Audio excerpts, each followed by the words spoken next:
Ce jour, Emmanuel Macron est allé en banlieue, à Bobigny. Il a dénoncé le clientélisme et les trop nombreuses promesses et concessions faites par le passé aux habitants des quartiers populaires, parlant de quartiers plombés par le chômage de masse où il n'y a plus de mobilité géographique. Bonjour Patrick Caner. Bonjour. Emmanuel Macron fait votre bilan, ou plutôt votre dépôt de bilan. Là, celui qui était encore ministre de l'économie il y a 8 jours, fait le constat d'un échec implacable. Écoutez, j'aime beaucoup Emmanuel Macron. Nous avons siégé côte à côte au Conseil des ministres. Mais en même temps, je remarque qu'il voyage beaucoup. Emmanuel en banlieue, Emmanuel à la plage, Emmanuel au camping, Emmanuel en campagne, Emmanuel, je sais pas. On va pas réagir à chaque fois que Emmanuel Macron fait un déplacement et critique le gouvernement auquel il a appartenu. Ah mais il dit des choses assez clairement. Il faut ne plus être ministre pour dire les choses aujourd'hui. En tout cas, ce qui est certain, c'est qu'il a quitté le gouvernement sans avoir terminé le job. Il n'a pas terminé le job, et notamment dans les banlieues.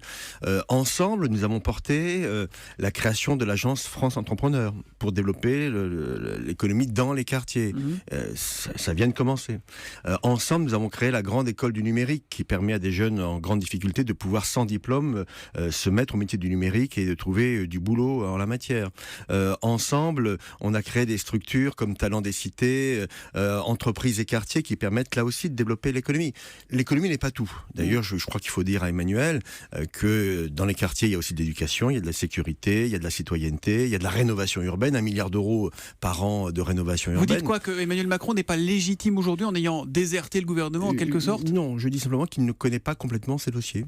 En tout cas, ce dossier-là, le reste. Mais ce dossier-là, c'est un dossier extrêmement complexe, extrêmement difficile. Il y a 5,5 millions de Français qui vivent dans ces quartiers. Il ne faut pas les humilier, il ne faut pas les considérer comme étant des sous-citoyens. Et quelque part, dans la critique d'Emmanuel Macron, qui devrait mieux se renseigner sur ce qui a été fait et sur ce qu'il a fait lui-même. Et encore une fois, je viens de vous en apporter quelques témoignages.